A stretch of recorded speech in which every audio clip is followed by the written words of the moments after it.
Hello everyone. In this video, I will show you how to use UNISWAP with MetaMask Mobile.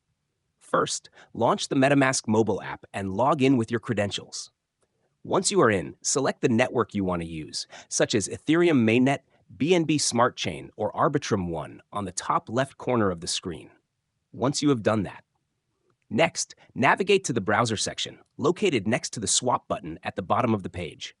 Tap it to access the browser, then tap the search bar and type in UNISWAP.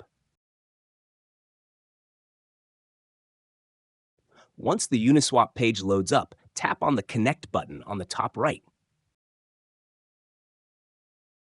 Then select the MetaMask Detected option. After tapping this, the UNISWAP page will connect to your MetaMask wallet, and then connect to finalize the connection.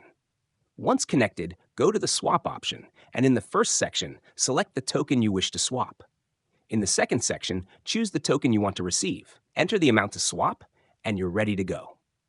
UNISWAP also offers additional features like limit orders, send options, and a buy option, which you can explore for more flexibility. And that's how you use UNISWAP with MetaMask Mobile. For more content like this, don't forget to like and subscribe. Thank you for watching.